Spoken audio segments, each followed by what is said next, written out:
I think with the TBD and Donald Trump interview, Donald Trump made a very good point. He was on the call with Tim Cook, CEO of Apple, and he went to Trump and he said, hey, I can't compete with Samsung when they're paying zero taxes and they're not making, and then therefore their costs are a lot lower than mine. And Trump says, okay, good point. What I'll do is I'll waive the taxes for a year, but you have to build your products here in the US. And so that's what he did. And it goes to show, if we have, the reason why it's so much more expensive to do business in the US is not because people don't want to do the jobs. That's what we'll say. Well, no one wants to do the work. No, it's because we make it where we have too much red tape. We have these minimum wage laws. We have all these benefits, there's so much red tape against the entrepreneur, and which makes it so much more expensive to hire these positions, that why wouldn't they just go do it overseas? However, I don't believe long-term that's to the best benefit of the US. Now, of course, I'm not against doing business overseas. I think that 100%. But we should make it as easy as possible for American entrepreneurs to do business in America.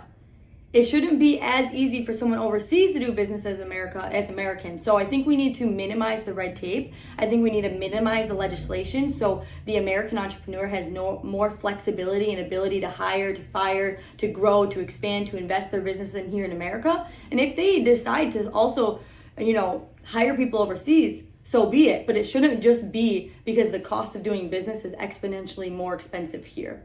But I think, at the end of the day as well, everything with the American policies and everything when it comes to legislation, it has to be in the minds of Americans. And I think for the most part, the entrepreneurs. Because if we don't have entrepreneurs and businesses doing business in America, we don't have an economy. So it can't just be from the employee mindset of, hey, we got to make sure the benefits and we're just taking care of the business owners, because you know what the business owners are then going to do? They're going to go do their jobs overseas. So I think it starts from a policy basis versus an employee basis. Because if we allow the business owners to do what's best for the business while still taking care of the employees, because at the end of the day, if employees don't want to work for you, they'll go work for someone else. So it's in the best minds of entrepreneurs to also make it where their culture, where their hiring, where their benefits, their salaries are fruitful for the person working for them. Otherwise, they're going to go work for someone else. It's never been easier to get a job somewhere. So I don't know if that answers your question, but even taking it back to the story that President Trump shared, where he talked about Tim Cook calling him up and asking for that negotiation.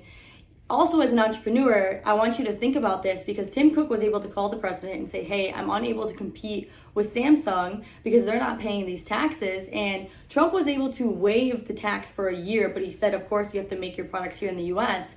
It goes to show, if you're a business owner, who you know is very important. So get in the right groups, be in the right circles from a political standpoint, from a business standpoint. Always be around people of heavy influence, because you're one connection away from changing your business and getting something that's fruitful for you, like Tim Cook did with the President of the United States.